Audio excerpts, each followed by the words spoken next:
In Marawi City in Lanao del Sur, an unlikely chant reverberates in the provincial capital. Boom, boom, Sara! Boom, boom, Sara! Boom, boom, Sara!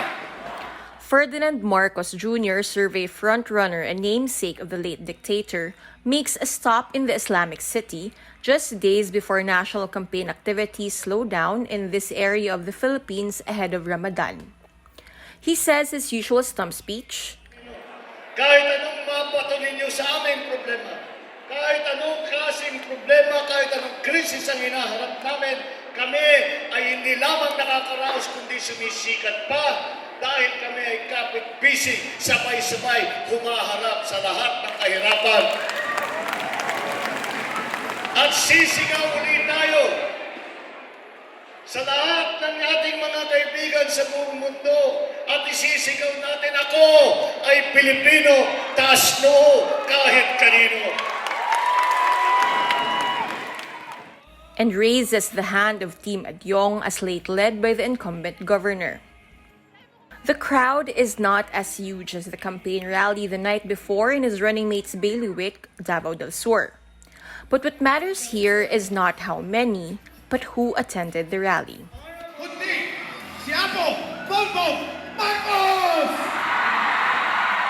38 municipalities of Lanao del Sur and Marawi City are represented in this show of force. The show of force comes as politicians in different parts of Mindanao turn Rosa, Sara Duterte, or Isa, Isko Sara in 2022. Governor Mamintal Bombet Alonto Adyong Jr. promises a landslide for Marcos Jr. and his running mate Sara Duterte on May 9.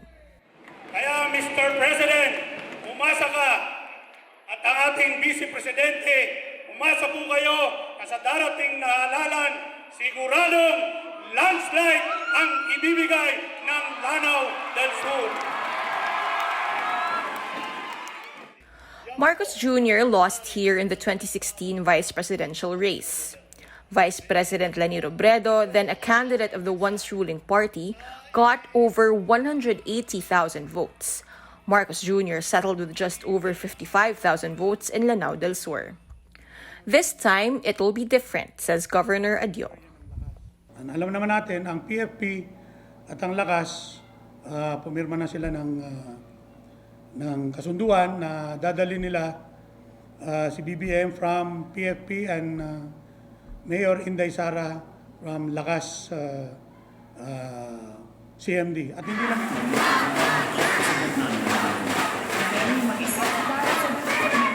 It is a strange, if not painful, thing to hear for Moros who lived through, survived, or remember the dark days of martial law under Ferdinand Marcos Sr.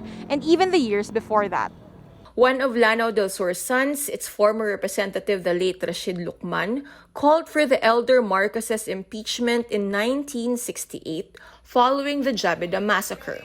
Lucman would later lead efforts to push for Muslim autonomy in Muslim Mindanao, leading to the eventual creation of the MNLF. Over 4 decades after Lucman stood up against Marcos Sr., the province he once represented cheers loudly for the dictator's son.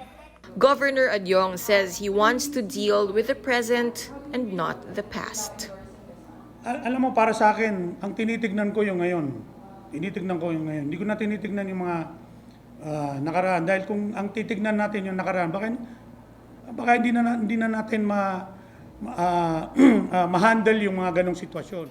Team Adyong and their allies across the province are primarily members of Lakas CMD, the party Marcos Jr. allied with, and the party Sara Duterte now co-chairs. He says this is why Lanao del Sur is red and green in 2022. With Election Day drawing near, it's Marcos Jr. who leads in Mindanao and, according to surveys, the Bangsamoro Autonomous Region of Muslim Mindanao. Thousands of Moros in Marawi and beyond count family members among those slain under the Marcos dictatorship. High rates of poverty in Muslim Mindanao, experts say, are a legacy of those dark years. Have we forgotten? Or, as the Lanao del Sur governor puts it, do voters see this as simply the act of looking forward? Beco Pin Rappler, Marawi City.